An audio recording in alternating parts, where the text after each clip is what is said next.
Welcome back, everybody, to another great episode of Paranormal, the New Normal.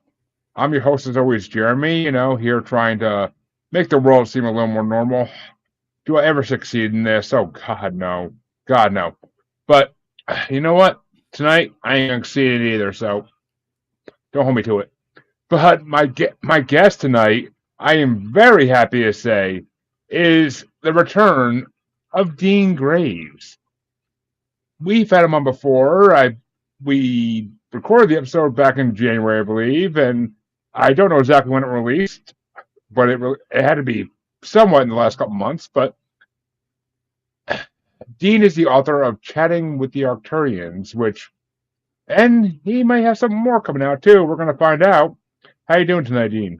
I'm doing great, Jeremy. Good to see you, and thank you for having me back. Oh, always my pleasure. And I got to tell you this. Actually, okay, your episode definitely released because the day your episode released, I had a guest on the show, and she brought up the Arcturians. Really? Which synchronicity at its finest right there, because I've never heard anybody bring them up besides you to that point. So that blew my mind. I literally called it out in the show, and I was like, oh my God, I can't believe this happened the same day that his episode released. Like, that's just meant to happen. It's no coincidences. Yeah. Exactly. I mean, it was just phenomenal. But so, since the last time you've been on, Dean, what you been up to? Well, several things. Continue to chat with the Arcturians. My significant other is a vocal channel for the Arcturians, and I'm the straight guy. I'm the Dean Martin of the Jerry Lewis and Dean Martin duo. They have been providing us with some significant information, not as a warning, but as preparation. As I'm sure you and your listeners are well aware, there's been a variety of speculations of what we consider to be alien visitations. But for the most part, it's been very elusive and not something that was ready to be incorporated into our experiences. And in several communications that we've had with the Arcturians, but not only with the Arcturians, they were joined by other members of the Federation to emphasize the importance and the nature of planned visitations to Earth in the very near future. And they emphasize that this will not be anything that can be explained as swamp gas or the experiences, psychosis, or anything of that nature. They'll be landing in parks and in government on government buildings and things of that nature. The purpose of this visitation, and this is a planned transformation of our experiences by multiple members of the Federation. So it's not going to be just one landing by one group, and it will be prolonged over a period of time. So it will be repetitive by other groups. The initial groups will, by intent, be those that look most like us, so that there will be less fear on our part. But they also will be having future visitations by those that don't look like us. And so there's a wide panoply of different body types that are prevalent throughout creation. And so it'll be a significant change from what the nature of our experiences have been. The primary purpose is to provide us with information, but also to begin to integrate us more into the universe, instead of being isolated as we have been for a long period of time. but it has not been forever. We've been the earthly population has been quarantined for approximately 25,000 years. And that was intentional because we were struggling and having so much difficulty with our evolutionary advancement, and we were significantly influenced by those beings that have chosen a service to self path. And so it was protective as much as anything. And we have been quarantined. The visitations that we have record of, 99% of them have been service to self individuals or individuals, service to self groups. Infrequently, there have been periodic visitations by service to others, or the positive majority group of the Federation and the universe. And so significant changes on the horizon. In addition to that, I've written a book, and it's my compendium book. It actually will be available in bookstores Sunday on September 1st. And it is called The Enigma of Consciousness, a spiritual exploration of humanity's relationship to creation. And it provides the majority of the information that the general population will need in order to understand the changes that are happening in our experiences, as well as giving them information, not essential, but helpful in their own advancement along the enlightenment path. So those are the significant changes in my efforts to provide the general populace with truthful information and transforming the nature of our experience. A lot to unpack there. A lot to unpack. But, well, let's start off with, and I actually have been seeing a lot of posts about your book on LinkedIn, so I've been following you there, and good. Okay. I've been seeing a lot about the Enigma of Consciousness, and I truly, I have to get your books. I really do, because I need to read these things. Even as a paranormal podcaster, as a paranormal lover, I have to read these things because I feel like it's knowledge I need to know. And see, folks, when someone comes on like with this type of information, it makes the fact that the year 2027 keep coming up and that everybody keeps saying it has to do with extraterrestrials, it makes it seem more and more likely that we're not wrong about this date. Like, I mean, have the Arcturians said anything about 2027, or no? have they not? They haven't addressed a specific time frame, and they're not in charge. They're not coordinating it. It's a cumulative effort by multiple, as we would think of them as civilizations. Creation has, in our universe, has expanded in multiples of 9 stars, and each star is home to an archetype of the creator. 5 are inherent characteristics and 4 distortions. And the nature of the distortions determine the nature of how we experience creation, particularly at the low level of consciousness that we all share. And so consequently, the Arcturians are a parallel 9-star system. We are part of a 9-star system, and in the book I delineate what those 9 stars are and what the archetypes are that reside in each of those stars, as well as those archetypes that have been instrumental in the creation and guidance of the earthly experience. Which I just want to point out. So my listeners don't make the same mistake I did in my head for a second there. He's saying 9 stars, not the planets. I literally was like, oh, there's 9 planets. That's perfect. I'm like, wait a minute. Planets aren't No, stars. nine, I'm like, nine it's stars. Yeah, it's each been a star long is day. home to an archetype of the creator. And our particular sun, which is what we've named our star, is home to wisdom, which is one of the inherent characteristic archetypes of the creator.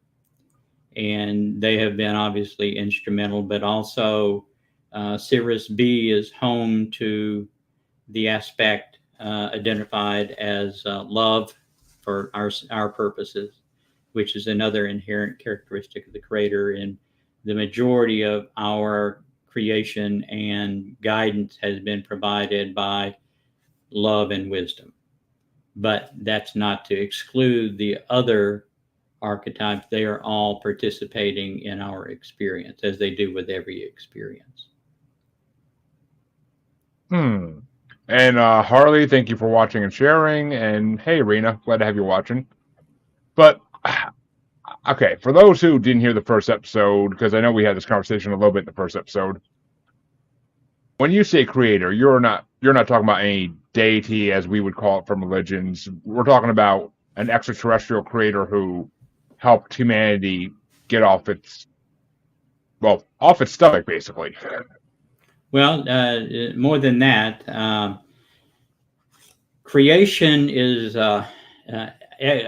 creation is consciousness. Everything that we experience is consciousness. Yep. The 9 stars are representative. The 5 inherent characteristics are representative of layers of consciousness, and we are in a very low range of consciousness, identified as third density. We're not the lowest, but we are the first density where we establish an enduring self. We coexist simultaneously in the metaphysical world, and our incarnations that we're experiencing right now is an analog projection of that metaphysical self. The metaphysical self is a consciousness pattern. It doesn't have a body as we perceive it having a body, but it is a body by virtue of it being a consciousness pattern. And our range of consciousness is where that begins and evolves through our density and the higher densities above us as we learn the curriculum of each step along the way. Enlightenment is that path. It is the evolution of consciousness. And most people perceive, because of the Buddha's successes, that enlightenment is a destination. But enlightenment is actually a path. It is the evolutionary process itself. And everyone is on the enlightenment path. Everyone is enlightened to the degree that they have allowed themselves to be enlightened.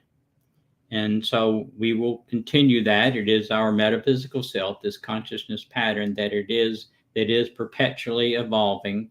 We are an intermittent projection, an analog projection of that metaphysical self to have intense experiences within the perceived physical earth plane. Which actually, a viewer asked a good question here. Ladies and gentlemen, Jessica Barnwell, aka the famous Bubbles, asks, what is the difference then between intelligence and wisdom?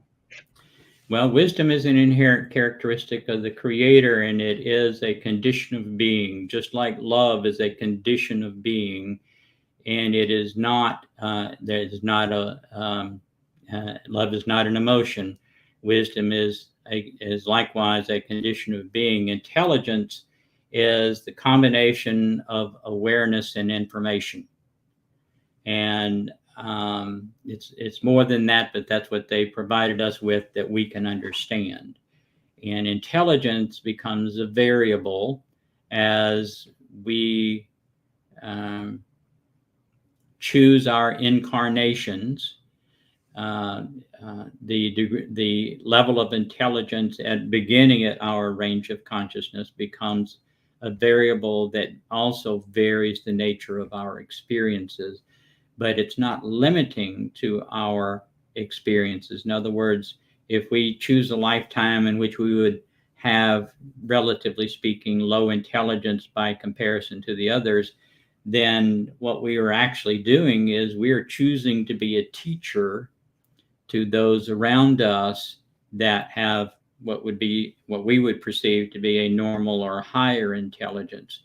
So that's to say that that individual that has incarnated as a lower intelligence being is teaching us, giving us the opportunity to learn sympathy and compassion, which are two precursor characteristics that we are tasked with learning before graduating to the next range of consciousness. And so the variable of intelligence becomes a determinant of teacher-student role, subject-object role in our particular lifetime. Which, I mean, if anything, human beings are highly, highly lacking in sympathy and compassion. So I will have to agree with that 100%. I mean, that's something that a lot of humanity is. I mean, some people have it down, but a lot of people are lacking that. We don't have those two elements yet. We as a population, we have been very retarded in our advancement, and compared for as long as we've been in the system, other third density populations, and there's a lot of them, as a rule, set a standard much higher than what we have even begun to realize. And it's funny because Jessica actually had another question, but you answered it. So she said, never mind. So there you go. But I mean, and when you said in your original statement that we followed these creatures, for lack of a better word, that are only out for themselves, they're not out for the general. Service to self. Yep, service to self, exactly.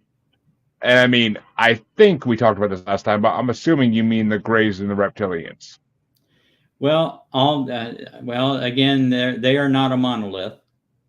The Greys is simply a body type, and they have the same choices in their evolutionary process that we do. And some of them choose, the majority of them choose a service to others path, and some choose a service to self path.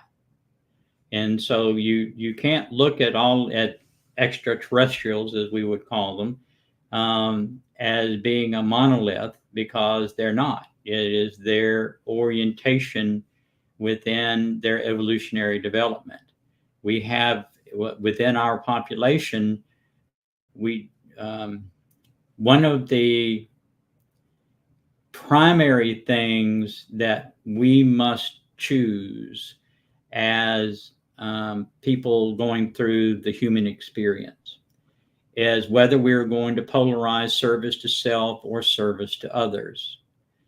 Part of our programming, which is part of the archetypical mind that determines how we process thoughts, and this is delineated in the book as well in some significant degree, we are obligated to create a hierophant, or which is the same thing as an identity or an ego.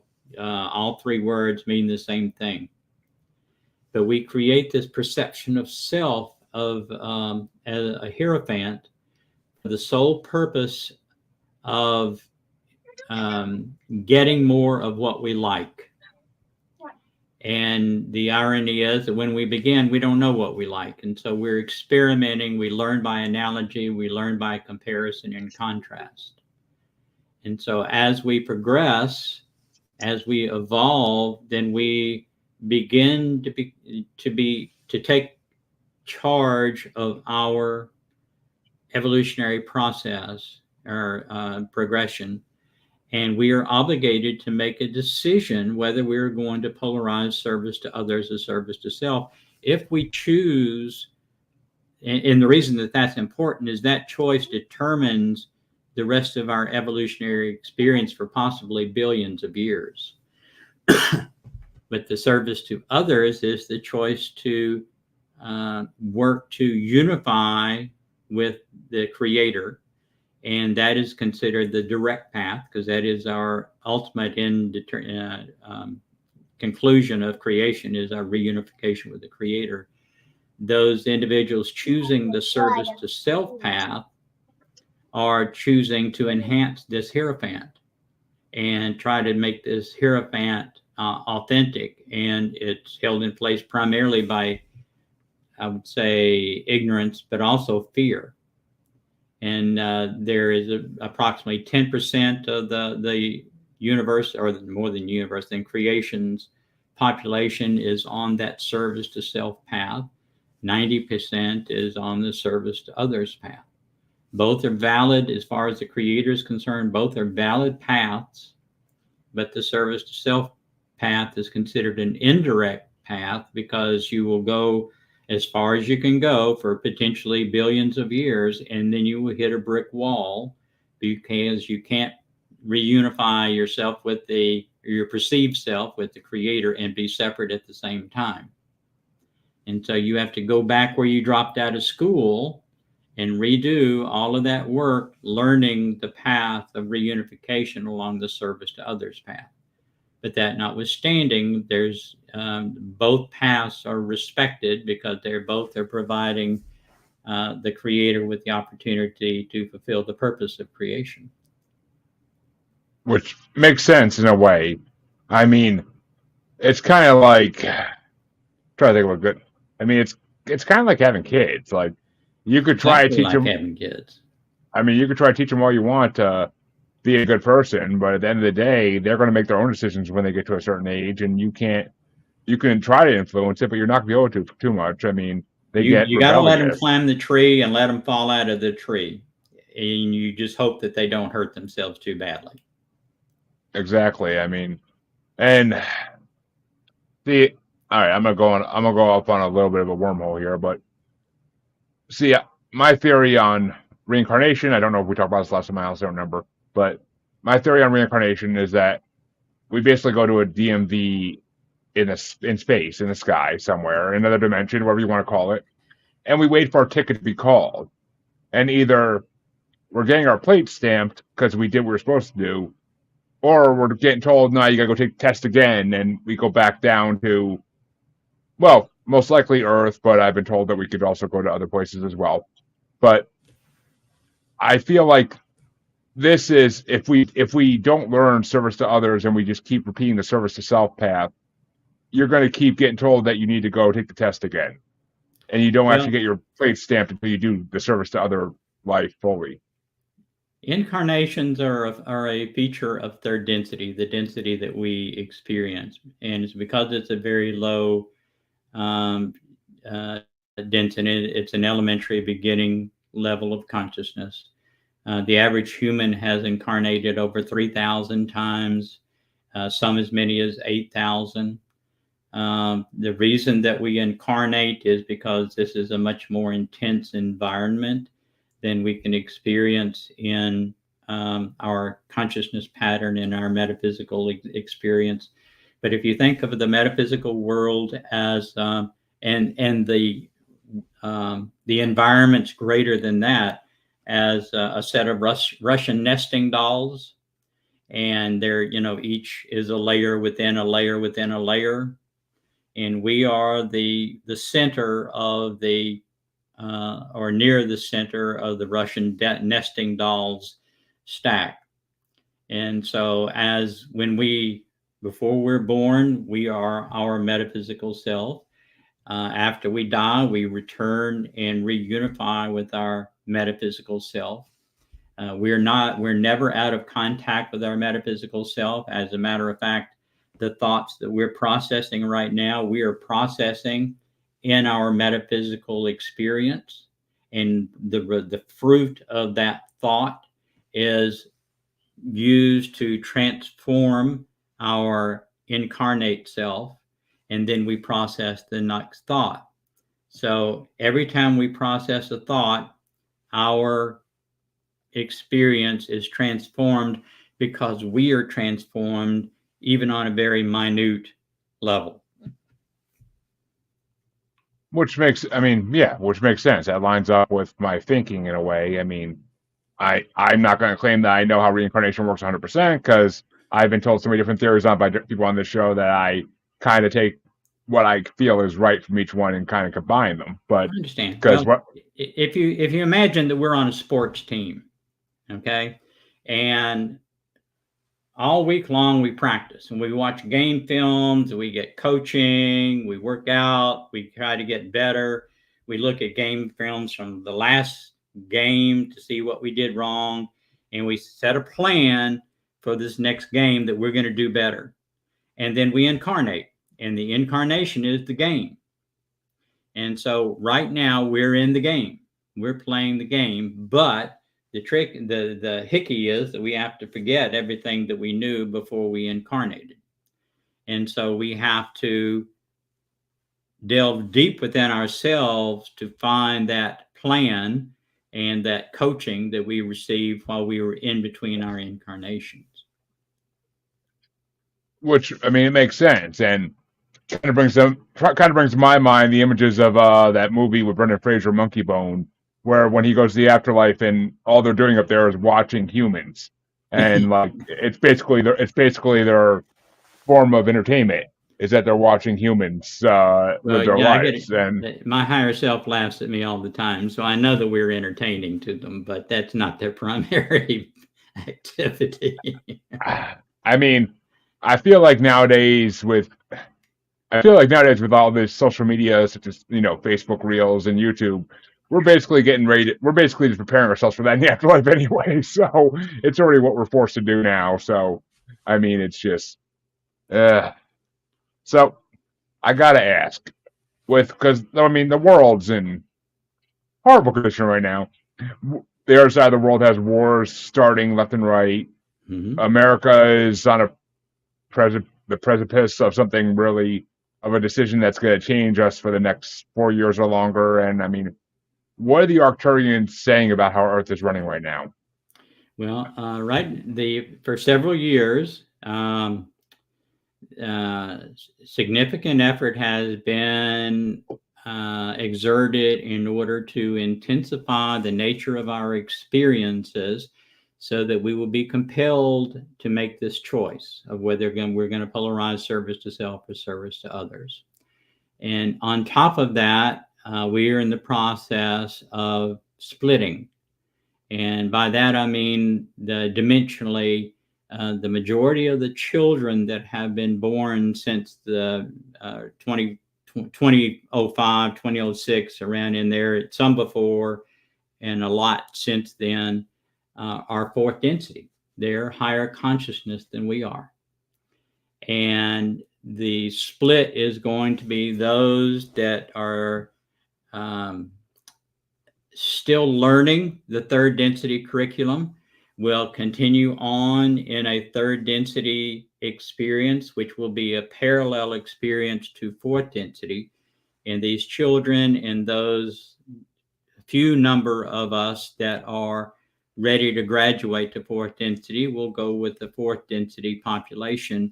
And it will be the same physical Earth, but dimensionally we will not interact. And we will be a fourth density and a third density planet simultaneously. And we are in the process of that right now. And what we're experiencing is the turmoil because the lower consciousness is a lower vibration. The higher consciousness is obviously a higher vibration. And we're irritating to each other. The lower consciousness is irritated by the higher consciousness, and the higher consciousness is irritated by the lower consciousness. But that is the stimulus that is compelling that, particularly that lower consciousness, to make the choice of whether they're going to, do the work to evolve or whether they need more time to learn the lessons of third density. Which I mean makes it does make sense because, I mean, some might call it even the spiritual awakening, which we've had multiple of in the last couple decades.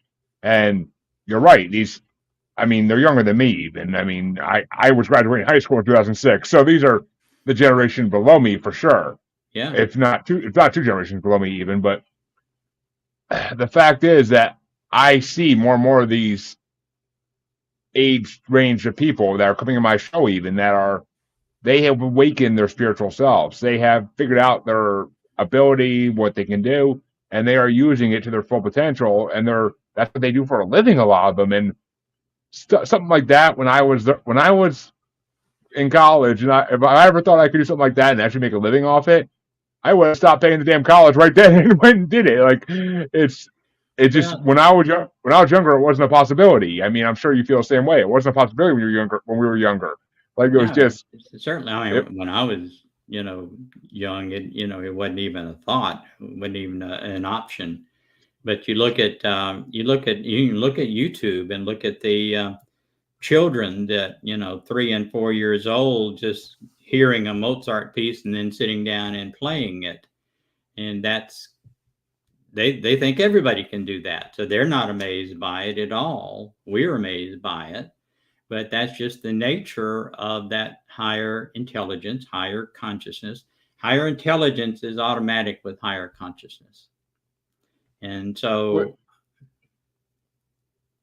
yeah, I could see that. I mean, I like to consider myself semi-intelligent, but I mean, I mean, that's why I do this show. It's because I want to get my consciousness to be higher. And I mean, we've talked about it on my other podcast. I just actually was sharing the episode out yesterday or the day before. We spent an hour and a half contemplating what consciousness actually is, and in all that time, we really couldn't put our fingers on it, like what exactly it is. I mean, it well, brings up so many wormholes. you need to read the book, because in the book, the first chapter explains precisely what consciousness is, and then a large portion of the book explains how that transforms into the nature of our experiences at a lower level of consciousness. Which, I mean, it's funny because it's not funny. It's sad for us because the amount of turmoil and hell this world's gonna have to go through before these younger generations that have this more conscious being It's up to take us. power. It's going to be decades before they actually get into offices where they can actually make changes that are good. Well, when you think of 2005, 2006, they're reaching age of maturity now, where they are making an impact already. When you look at the college students that are protesting decisions by governments around the world, the protests against authoritarians in different countries around the world. Look at what just happened in Venezuela, for example, and it's not resolved yet. But the pressures from the younger people, from those that are choosing service to others, to expel the service to self is tremendous right now. And yes, there's probably going to be more turmoil. And this transformation, this split, is going to take multiple generations. The children that are coming in fourth density right now are in what is considered to be transitional bodies. In other words, their bodies are not like our bodies. Our bodies are chemical. Theirs are predominantly chemical, but they're also more electric. And as they have the next generation, then those bodies will be even more electric until eventually they are entirely electric. And that will be the nature of their incarnation, that their body, and they will no longer need to repeatedly incarnate. They won't experience illness. They won't experience pain other than a minor pain that we wouldn't even go to the doctor for when they die. And so the nature of fourth density experience is dramatically different from our third density experience, but you have to give that fourth density population time to make that transition through several generations in order to find their mojo. But they will manifest things by thinking about it, which is ironic because I have talked more about manifestation on this show than it's one of the highest topics I talk about in this show with guests is manifestation because so many of my guests teach it. So many of my guests are teaching people how to do it. And it's true. I mean, if I am hurting financially, which is, a daily situation, but when I'm hurting financially, I just think like I'm going to find a way to get the money. It's all I think about all day, every day. And somehow it always works out. Everything always works out in the end, but it's because I've been told and I believe it's because I'm actively putting my mind power towards it. And I'm saying like, this is what's going to happen. I'm shaping the world around me in small ways somehow or some way. I don't know how. You're transforming yourself. Remember, we change ourselves every time we process a thought. And as you change yourself, we are magnetic. And having money is nothing more than a thought. Everything that we experience is a thought. And so as we surrender those conditions, those beliefs that we've incorporated into this hierophant about not having money or can't have money or whatever it is, as we surrender those, we transform ourselves. So our magnetism changes. And so we attract those thoughts that bring us more of what we like. Now, our higher self provides us with opportunity for experiences to become aware of what those beliefs are that we've incorporated into our perception of self that are hindering our advancement or getting more of what we like. But it's incumbent upon us to apply that awareness that we inherently have, because that is an inherent characteristic of the Creator, to become aware of those beliefs that we've incorporated into this hierophant and surrender them. We can only heal ourselves. No one can heal us but us. And the only healing that needs to take place is the transformation, our perception of self. Which is, I mean, yeah, that's why mental health is such a big topic nowadays, I believe, because human beings are realizing that we need to change how we think. We need to change who we are mentally.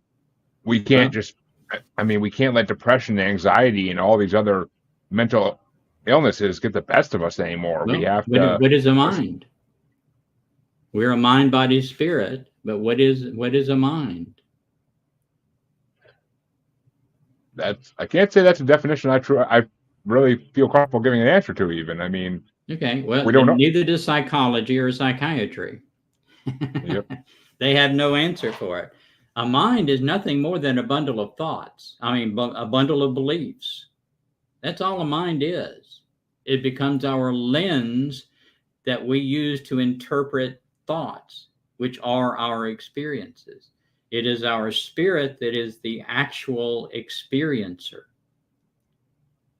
The mind is nothing more than a bundle of beliefs that we have incorporated into this hierophant, and it is the lens that we use to interpret our experiences.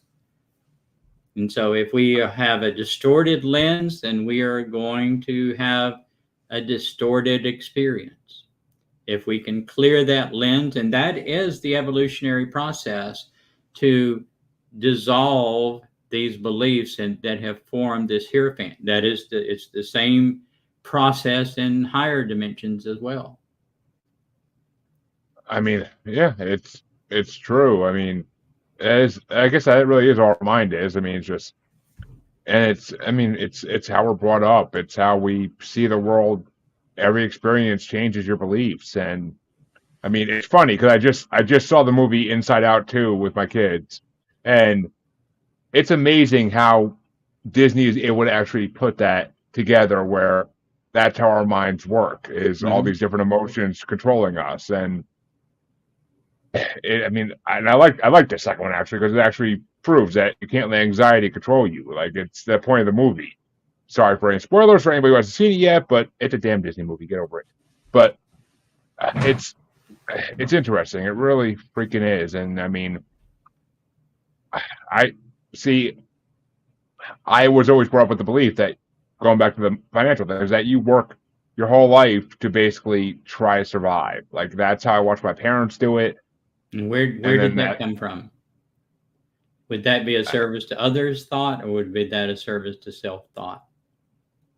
Unfortunately, it's a service to self thought, but it's survival, which is what runs our service to self That mind. is part of the hegemony that the service to self has instilled into our population, and it's not true. I mean, That is part of that is one of the magnanimous hegemonies that we must learn to surrender. There is ample quantity of everything for everybody. But because of that mentality that has been instilled into the population by the service to self, people hoard. And because of hoarding is the only reason that there is shortage of anything anywhere. well, yeah, we all saw how that went during the pandemic. having to buy toilet paper off Amazon for like $100 for 4 rolls. Like, it was ridiculous. Yeah, if you It, can it was get it. Yeah. if you can get it. I mean, I worked in the retail world during all that, and oh my god, to go into stores and see whole aisles empty was mind blowing. It's something I never saw in my life. I haven't seen it since. I don't want to see it again. It was just horrible. And I talked to store managers about it during the time, and none of them could believe it either. They never, in their 30, 40 years in the retail industry, they've never seen anything like it. It was an unbelievable time. And Yeah. we got through it. Human beings got through it. I mean, I think the pandemic actually helped with our service to others' mind. It did. I think it did. Yeah. But I said years ago that, people usually want to hoard guns in the event of an apocalypse so that they can get what they want. And I made the decision what you really want to hoard is toilet paper. Yeah, I mean, that makes you king. yeah, it truly did. It truly did for a year or so there. And yeah, I mean, I would like to think the apocalypse isn't going to happen. And there's not going to be an apocalypse unless we can facilitate within our population an apocalypse if we choose to do that. But there's none planned.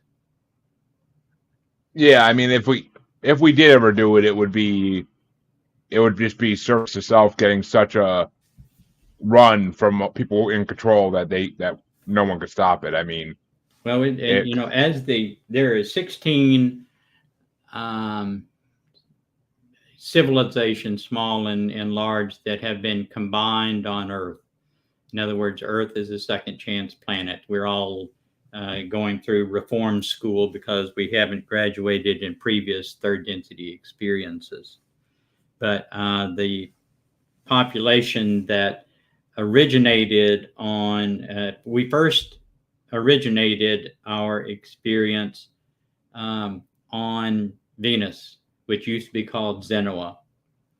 And through service to self interference and conflict on the planet itself, we blew the atmosphere off the planet. We were then transferred to Maldak, which is now the asteroid belt circling in our galaxy, and we blew that whole planet up. And then we were transferred to Mars, and we blew the atmosphere off of Mars. And when we got to Earth, there was a continent in between the North America and Europe called Atlantis that we blew up and it sunk below the waves. The last of it sunk below the waves approximately 8441 BC. So we Which have a has, very destructive history. oh, as human beings, we like to live up to our name and continue that streak, it seems. But Well, it's unfortunate as that is. hopefully It's we're just, getting past that. hopefully, I mean, my whole life I've heard with every conflict, oh, how long till they unleash the bombs? And they've yet to do it. So I think humanity at its deepest core is just realizing it's not the answer. It's not going to be the answer Haven't to unleashed the anything. Kraken yet. No, not yet. I mean, things are looking scary over there in the Asian territories and whatnot, but it's in the Middle East. But I mean, I don't know. Hopefully, November changes some things, and I don't want to say names, but hopefully November changes some things, and we can actually get back on the right path. But well, our politics is representative of politics that are happening around the world, and the same bifurcation of ideologies that we're experiencing. Many other countries are experiencing the same thing. And so you can say it's a global condition. I mean, it is. It really is. I mean, we can't think about ourselves anymore as just one country. I mean, basically, what happens in the world affects us every day. So yeah, we're integrated as a population. it is, and I mean, it's scary sometimes. But I have to ask you about this because I had these great guests in the show a couple months ago. I don't know if you heard of them by any chance, but Leslie and Stephen Shaw. She's a psychic medium, and he's a third generation abductee. Okay. And he had a wonderful tale. I wouldn't even call it a tale. He had a wonderful retelling of his family's been abducted by Greys for 3 generations, and through their communication with these creatures, and through Leslie's psychic abilities, they've discovered that discovered what a lot of us already assumed, that the main reason that these were abducted is because they're interested in our reproductive systems, basically. Which I mean, I kind of want to get your opinion on this, if you think that's why we're abducted. Yeah. The abduction is only purpose of the abductions, which are all done by service to self, is to instill fear. And because when they instill fear, that's why wars are started. That's why we have autocrats that begin wars and invasion of other countries. When you choose to follow the service to self path and you graduate from third density as a service to self entity, then what you're choosing to do is to isolate yourself from your higher self. You keep the same higher self, but you choose to separate yourself from your higher self. Your higher self provides us, particularly in third density, fourth density, and fifth density, with a constant flow of energy that's called intelligent energy. You have to have the intelligent energy in order to maintain your presence in creation. If you don't have that, then you will not die. You just lose your consciousness pattern. And as consciousness, you just merge back into the big world, big vastness of consciousness. But the service to self has to replace that source of energy that they have decided not to get from their higher self anymore. And third density, us, are like Goldilocks. Our porridge, we have enough energy to make it worth their while, but we're not smart enough to know that we're not supposed to give it away. And so we're like the Goldilocks porridge to the service to self path beings. And so they don't want to kill us. They just want to keep us on like the Matrix. They just want to keep us in the Again. cocoon, Yep. so that they can. Oh, We have a war every time that we have an abduction and we experience fear.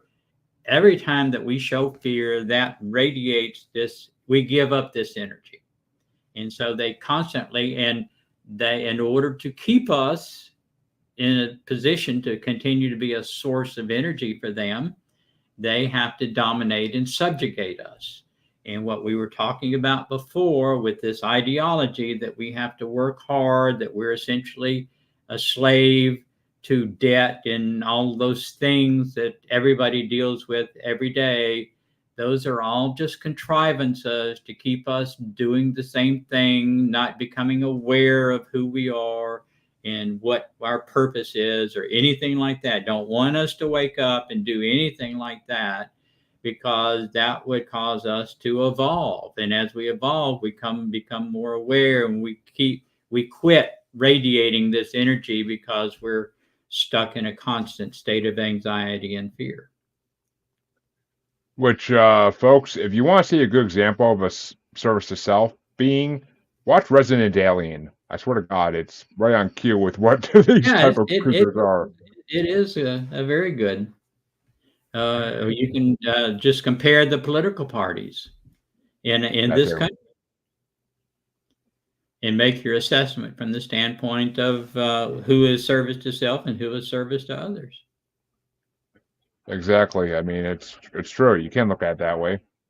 But in our last few minutes here or so, I two things I wanted to ask, and well, talk about, I guess, better things, eh? But first thing I will ask is, what I know I don't want you to give it all away because I want people to actually, read the book and buy it. But what is our future going to look like according to the Arcturians in a brief glimpse? It's up to us.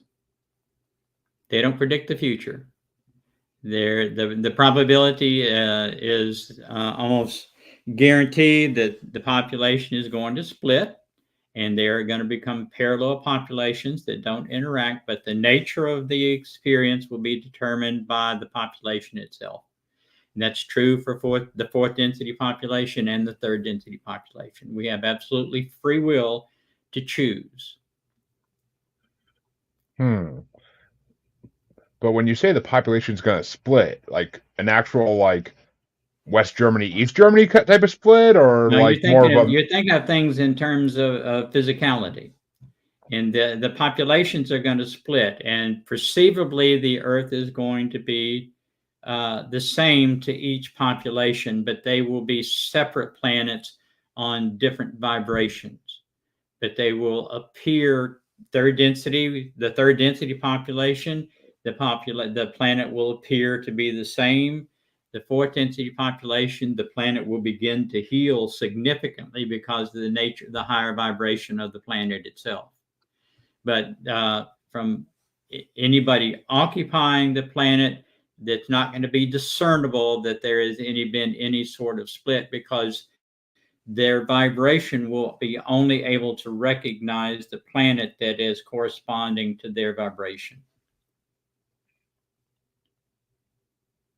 Makes sense. And I mean, for those in the higher vibration, I think they'll be able to tell something's different, of course, but they may not be able to put their fingers on it, but Well, there'll be something different. not for a long time. As they evolve, yes, they have to go. They will, once they retain this fully electric body and they've made some progression in their own evolutionary process, then they will interact with the third population, but not until after they learn to shield themselves from discovery by the third density population.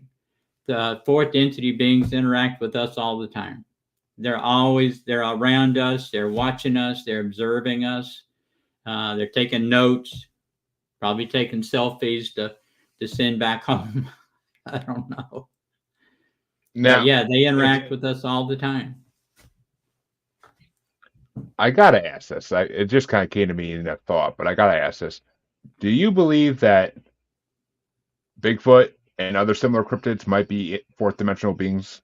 and No, that's they were why. actually third density beings. And after we blew up Maldak, the population was described as being in a knot of fear. And in order, as part of their healing, they large portions of the population incarnated in 3 different Bigfoot um, groups. And for the most part, they lived within the earth, not on the earth. Some of them, they would come up to the earth, but the majority of their activities were within the earth itself, within the core of the earth itself. But those Bigfoot was a part of the healing process. The people remained, they were still third density, but that was part of their healing process. The Bigfoot, all of the populations lived for approximately 900 years. And so their opportunity for learning and healing was significant. But my understanding is that all of Bigfoot has vacated the planet now, that it's no longer necessary. But yet people still see them on a weekly basis almost. Well, I haven't looked for them. The word that I get is that is no longer a productive part of the healing, which is still going on by large parts of the population, that the healing from that knot of fear, which was another major hickey in our ability to progress in future third density experiences, because of that that conditioning, that predisposition towards fear. See, the reason I asked about that and the fourth dimensional thing is because a lot of experts on Bigfoot and other cryptids, they believe a lot of them are ultra terrestrials, that they can hop in and out of dimensions as they please in a way. Well, So they're very good at hiding themselves. That was part of their criteria. There have been fourth density populations that have cohabited Earth for a long time, and those are in the form of whales and dolphins. that makes sense. I mean, goodbye and thank you for all the fish. I mean, it truly makes sense, but it's. I mean, they're more intelligent than we are, I believe. So I mean, it Well, makes sense. they're both second density dolphins and fourth density dolphins. Understand that the fourth density is the spirit habitation of the body, and so they appear the same. They behave much differently, though. The ones that you see jumping in the waves, and playing on the beach waves and that sort of thing, almost undoubtedly would be fourth density dolphins. Whales, more of the whales are fourth density, but there is still some whales that are second density and some that are fourth density. I'll tell you real quickly before you leave. In my younger years, before I had any sort of awakening or any idea of anything that we've been talking about, I was learning to scuba dive, and I went to Puerto Vallarta in order to take my open water dive. When you finish your training, you have to go and take a dive in open water. And I signed up for a scuba diving trip, and we showed up at the dock on the morning we were going to go do this scuba diving trip. And we're looking at all the big boats, and this young little Mexican boy ran up to us and asked us if we were looking for the scuba divers. And we said yes. And he's pointed over here to another part of the bay that, or the dock that had 2 John boats, large John boats. And those were the rides for our scuba diving trip, not the big, comfortable cabin cruisers types of thing. Of course not. So we debated whether we were going to go or not. And so we decided, well, let's go. What the hell? So we got in and we put all of our equipment in one boat, and we all climbed in. There were about 9 of us or 10 of us, and it was a pretty good sized John boat. And so the dive master took us out, and we went to this rock escarpment out in the middle of the ocean that was just snow white, but it was because it was all covered with bird poop, and we couldn't tie up. So we had to float in these waves, and watching the waves, it was about a 20 20-foot swale as we watched it go along the wave, go along the side of this cliff. But on the way out there, we were surrounded by a school of dolphin. I don't know whether you call them a school or a pod or whatever. And the dive master said it is the biggest pod of dolphin that he had ever seen. And he pulled out his video camera and was filming them. They were all around us. They were jumping. And a couple of them came up right next to the boat. We were only about 4 inches off the water in this John boat. And you could, and I petted the dolphins, and they just, did that thing where they, like Flipper, they rolled over and looked at me with one eye, and I petted them, and then they swam off. And then the whole pod or the whole school swam away, and these 3 blue whales and a family, a mom, dad, and a baby whale came, and they didn't get that close to us, but they came and swam next to us. And I didn't, I just thought it was wonderful. I was just enthralled by the whole thing, as everybody else in the boat was, including the dive master that goes out every day. And years later, when I started talking to my higher self and learning what I've been talking about with you, and I remembered that, and I thought back to that experience, and I inquired, and that was the dolphins that rolled up were my higher self, and the whales were my higher self. And they just came to visit and to give me comfort and give me something to remember to ask about, in future years. And that's amazing. That's amazing. And I mean, so basically we can get our future selves can present themselves to us in a way. Oh yeah, they do all the time. Interesting. And so, okay, that one question made me think of so many other questions, but I'll save them for I'll save them for when your 3rd book comes out. Well, this is actually my 4th book. But this is the compendium book, and this is the one that has all the information in it. And I'm working on a 5th book, but it's going to be a while before it comes out. The 5th one's going to be on the Arcturians. Oh, nice. We'll definitely have to talk when that one's about to come out. But why don't you tell my audience basically a little synopsis of your 2nd book, or your 4th book technically, and where they can find it and where they can find you. Well, it's called The Enigma of Consciousness, a spiritual exploration of humanity's relationship to creation. You can get it on Amazon as an ebook or any other ebook source that you may use. You can order it on Amazon, or you can go to your favorite bookstore and get it at your favorite bookstore. If they don't have it, tell them they can order it. Tell them that they need to order it and stock it, which I would appreciate that support. But you can go buy the print copy at the bookstore, or order it from Amazon, and you can get the ebook in the next 10 minutes. You know how ebooks work. You just download them and start reading. Yes. And then you don't go to sleep for the rest of the night because you want to continue. Yeah, I did that last night. I'm not going to do that again tonight. I haven't read part of a book I haven't read a book in so long. Just be kids and podcasting. But I went through a long period where I didn't read. I read a lot, and then I didn't read, and I started reading again a few years ago. And I just have to read every night before I go to sleep. And doggone, I started a Stephen King book that's a sequel to The Shining, The Sleep Doctor. Oh. And I was hooked last night. I just kept just one more chapter. And finally, I just had to close the book and said, Yeah, years ago, before I was living with kids, I used to read Stephen King every night. When I would go off my nightly cigar, and I'd read Stephen King while I drank some whiskey, smoked a cigar, and